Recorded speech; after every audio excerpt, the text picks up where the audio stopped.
I want to talk to you about dreams. Your dreams. Dreams that are so big that you are actually afraid of thinking about them and just put them away in a little box in your head and never reopen it. Well, today I want you to reopen that box. Do you remember when you were a kid and you were asked, what do you want to do when you grow up? I do. I wanted to be, first of all, a singer model, then a detective, and then I wanted to be a manager.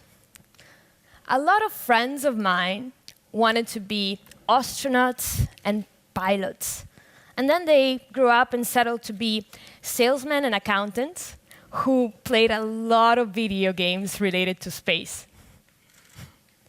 I know, it's not easy. We tend to grow up and settle for more safe options, for less exciting jobs. I have a large online following, and very often I read the comments of my fan base, and I see sometimes people saying, oh, but it's so easy to preach for you, preach about success and talk motivationally because you had it all. You have the looks, you had the right education, and you had the right environment to make it. And this is partially true, don't get me wrong. I'm extremely grateful for what life has offered me. But it is not the whole truth. Appearances can be very, very deceiving.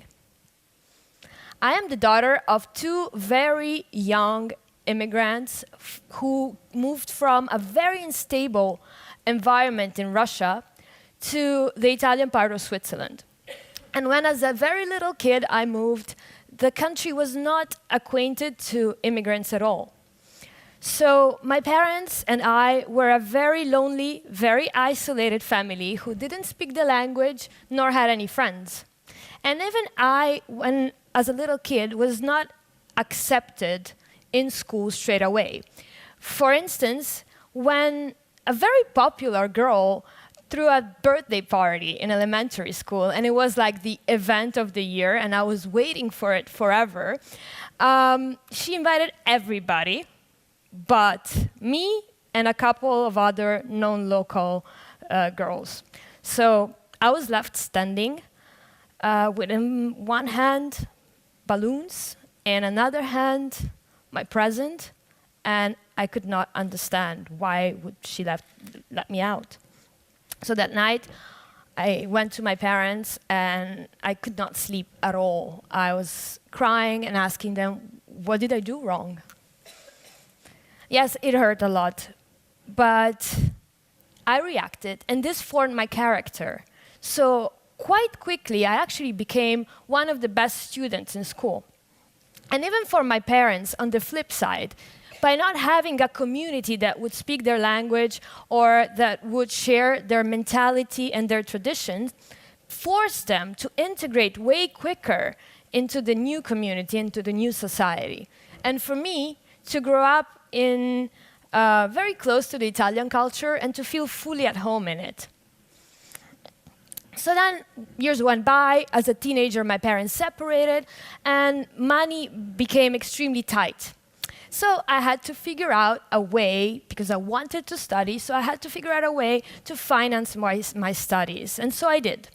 I worked. I started to work as a model very early. Then I became a TV presenter in my country. And parallel to that, I studied. I graduated. I tried my way into finance. And quite quickly, I realized that I wanted to be my own boss. So I fell in love with the possibilities of self-determination that today's internet offers you.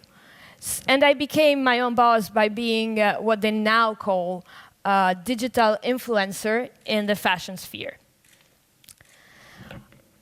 Through trial and error, I developed my own recipe to never give up on my dreams and to always aim higher.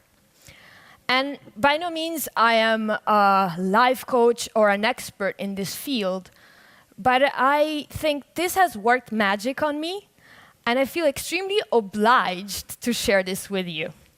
So here are my little tricks. So number 1, it's imagination.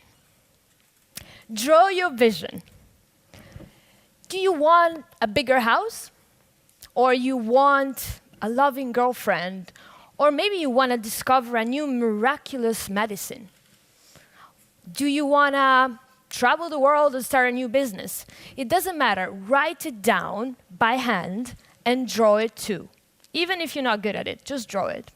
It has been proven numerous times that our brain perceives and records images and pictures much better than words. And not only that, but if you can look at that image that you drew enough times and can imagine yourself living that reality that you created on a piece of paper, your brain will start believing that it's real. And one way or another, automatically, it will figure out the right steps to help you achieve your dream. I once found some scribbles and some drawings I made on a piece of paper years ago, and I was so surprised to figure out that actually I was describing exactly the life I'm living right now. So number 2, your identity is not fixed. Thanks to the internet, I actually realized that I can recreate freely my own identity and myself, and so can you. You are not either grumpy or bubbly, or stingy or generous, or either a winner or a total loser. You can be anything you want and anything you decide. But most of all, you are what you repeatedly say to yourself that you are. So mind the conversation that goes on into your head. It's been proven that your brain will start believing it. What you repeatedly say, it's what you become. So sometimes I get out of the house and forget something and have to get back and I'm late and I get extremely upset and say, I'm so stupid. Or I get a bad email and I was really hoping to get that job and I don't get it and I think, oh, I'm unworthy, they will never want me, it's my fault. And then I have to go back on my words. I have to stop thinking and be mindful of the fact that I'm putting the seed into my head of being unworthy, of being stupid. So I have to take it back. We are often so harsh on ourselves and we are never aware of it. Like, I wasn't aware of it. Are you aware of it? We are harsh, we speak badly, so start talking highly about yourself and you will start believing it. You are a winner. You are a beautiful, intelligent, amazing person who is absolutely worthy of love and to get whatever you set yourself to get. You are. Number 3. It's fear. Feel the fear and do it anyway. Yes, because I get scared.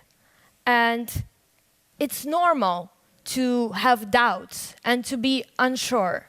And you have to accept it. But do not believe it. Do not believe everything you think. He doesn't text me back. Oh, it means he doesn't love me. Or my product doesn't sell in 3 months. It means my product will never sell ever again. It's very important to go through fear. When I started my web magazine 2 years ago, I thought, I'm scared. The competition is very high. It's oversaturated, but I didn't listen to my fears. I didn't let fear freeze me. I decided to go through it. And how did I do it? Number 4. I used the fear as fuel. Do you think that giving a TEDx speech is not extremely terrifying? I actually thought I'm going to run away. Then I thought, I'm going to fake that I'm ill in bed and not perform and just call and say, I'm sorry, I can't. I actually thought about it, honestly. But then I decided to take the leap and to use the fear as fuel, which this feeling of uneasiness, this feeling of frustration, I put it into productivity. I used it to write the speech. I used it to study it, and I left the fear in the background. I focused on productivity. So number 5, once you imagine it, the most important part is to start. A lot of people have great ideas, but they don't start. And there has never been a time in my life that I have not put very focused effort into something and I haven't been rewarded afterwards. It can be anything. Writing an email properly, a photo shoot, or learning a new language. Even when I was doing it without knowing why, eventually I got rewarded. So it's never too late. Just start and take action. And number 6, do not let them bring you down. Throughout my childhood and my teenage years, I never, ever settled for less than what I dreamed about. And I always learned how to shake off opinions of people who would say, it cannot be done. It actually really upset me. I was like, why? Why would you say it cannot be done? And then I learned, people who tell you, you can't do this, I don't believe in you, I don't believe in your dream or your idea, it's too big, it's too much for you, settle for less, are talking out of their own fixed identity and out of their own fears, and it has very, very little to do with you. Beethoven was told by his teacher to be hopeless.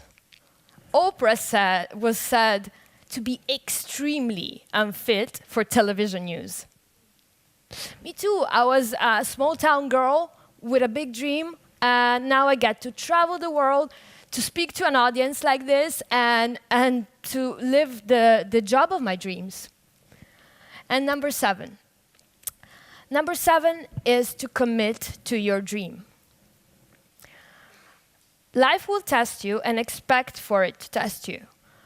But always remind yourself why you started.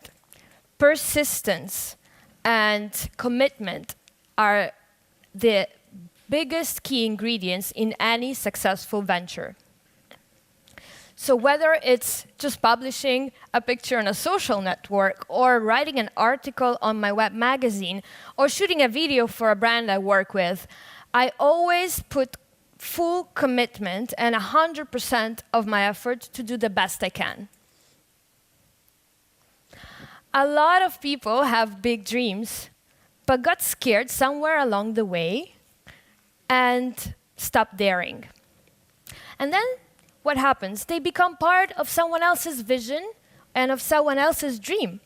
And they create for themselves this fixed identity of, oh, I'm just a little man. Oh, I'm just a normal woman. Oh, I cannot do it. I'm just nobody. Your identity is not fixed. You can decide who you are. So you can call me a progressist, but I want you to believe in your dreams and to act on them. I want you to be the game changers, those who invent new fields and make everybody's life just a little bit brighter. Thank you.